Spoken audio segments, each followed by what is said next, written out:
Asla seninmez. Eminse ılgadım senin taşı. Bardatlar sorudum elim açıp. Günlük dile gidip gece ölçüp.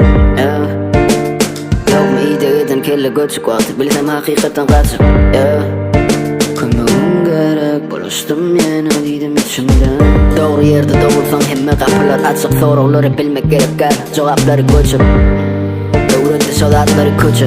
Beydan bağıtı her kim için sen yutkoşup. Elim anıda geçirir koşup. Yatın turun dert bağılsın arkamı yıkışım. Arkayım ol köşük berde bulur bilin bilir sen o tarafta yıkıldın. Gören görüşenim içimde. Dine daşkıylar daşımda. Onu bilem oğuzuşumda. Meni zaman düşürüşümde. Meni zaman düşürüşümde.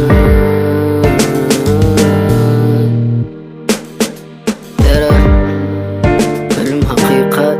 Her can ölümü daçıp son kıysa kıypa. Ömürüm kıysa.